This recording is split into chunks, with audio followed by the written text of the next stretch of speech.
Prêt à mettre en place une écologie personnelle sur le plan physique? Dans cette vidéo, nous allons parler du bien-être physique et comment mettre en place une écologie personnelle propre à ce plan d'existence qui est intimement lié à la santé physique, à l'énergie et à la vitalité. Pour pouvoir mettre en place cet environnement favorable, il est important de comprendre tous les mécanismes qui vont influer sur le corps physique, autant à l'intérieur qu'à l'extérieur. C'est parti!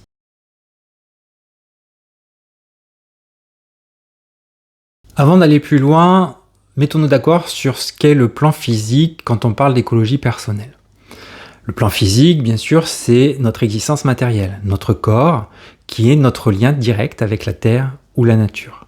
C'est lui qui va nous permettre d'interagir avec l'extérieur, avec la matière, en utilisant nos 5 sens. Il va nous permettre de bouger et de communiquer. Et c'est pourquoi il faut en prendre soin, pour pouvoir continuer de vivre sur ce plan, pour pouvoir continuer de bouger, de pouvoir sentir les choses, utiliser nos 5 sens pour communiquer et comprendre tout ce qui nous entoure.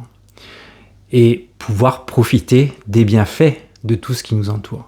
Je pense notamment à la nature, aux paysages, aux animaux, mais plus globalement au son, au bruit de l'eau, au bruit du vent. Je pense également aux aliments, au goût, et puis aux odeurs, bien sûr. Enfin, tout ce qui rend la vie merveilleuse et qui vaut la peine d'être vécue. En écologie personnelle, on considère le plan physique comme le plan d'interface entre le monde extérieur et le monde intérieur.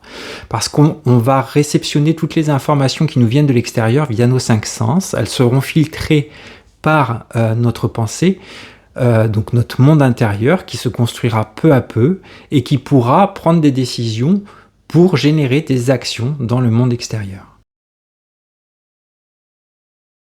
Notre objectif ici sera donc d'identifier les déséquilibres liés à ce plan d'existence afin de mettre en place des stratégies qui permettront de corriger ces déséquilibres tout en respectant les rythmes de notre corps et ceux de la nature.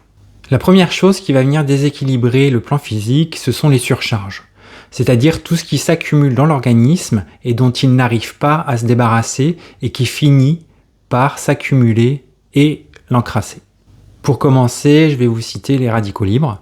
Ce sont des molécules produites par l'organisme, mais qui, si elles ne sont pas évacuées, vont endommager les cellules et accélérer le vieillissement.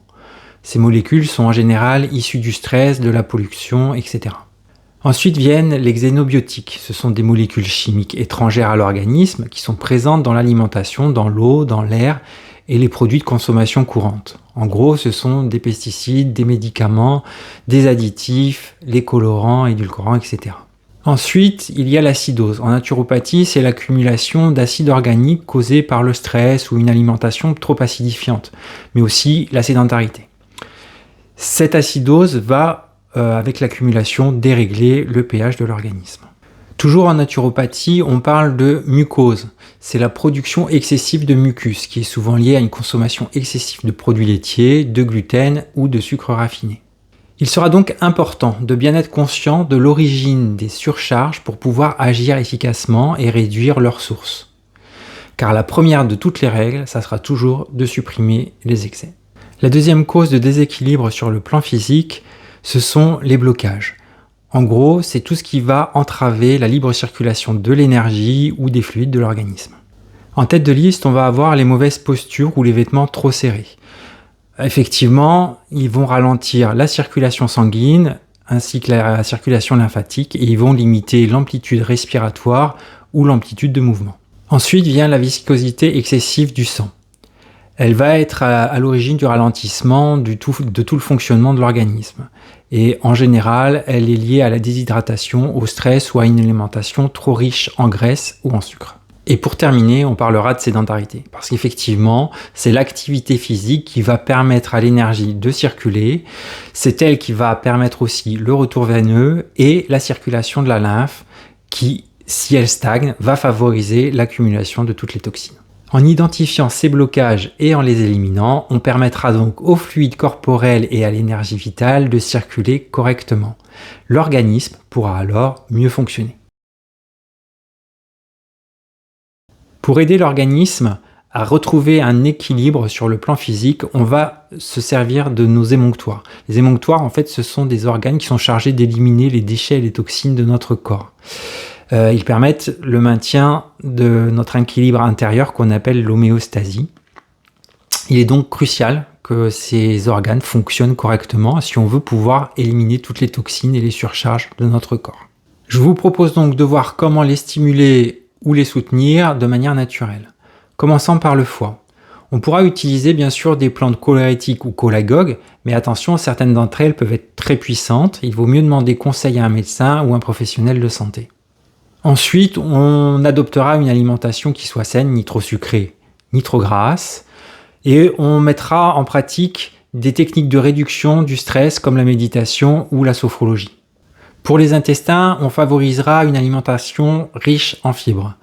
On pensera à bien s'hydrater et on pratiquera une activité physique régulière et quotidienne. Aussi, on pourra penser à consommer des probiotiques naturels comme les aliments fermentés. Pour les reins, on s'assurera de boire suffisamment d'eau qui ne soit pas trop chargée en résidus à sec. On pourra consommer des plantes diurétiques, mais encore une fois, attention à leur utilisation. On limitera aussi la consommation de sel. Concernant la peau, on pratiquera des activités physiques de plein air. On pourra aussi pratiquer des saunas. On prendra des bains de soleil à des heures où on ne risque pas de brûler la peau et en fonction de la saison. Pour les poumons, on adoptera une respiration profonde et consciente et on passera du temps dans la nature. Bien sûr, on évitera tous les environnements pollués. Des émonctoires qui fonctionnent bien, qui sont bien stimulés, vont permettre à l'organisme d'éliminer toutes les surcharges. Ils vont aussi favoriser sa régénération et donc ça va optimiser sa résistance aux agressions. Pour conclure, le plan physique, c'est vraiment la fondation de notre santé, de notre bien-être et de notre écologie personnelle. Comme je l'ai dit tout à l'heure, c'est lui qui est le lien entre le monde extérieur et le monde intérieur. Et on ne peut pas se sentir bien dans un corps qui ne va pas bien. Pour prendre soin de notre corps, on va donc devoir réduire les surcharges, lever tous les blocages et stimuler les émonctoires.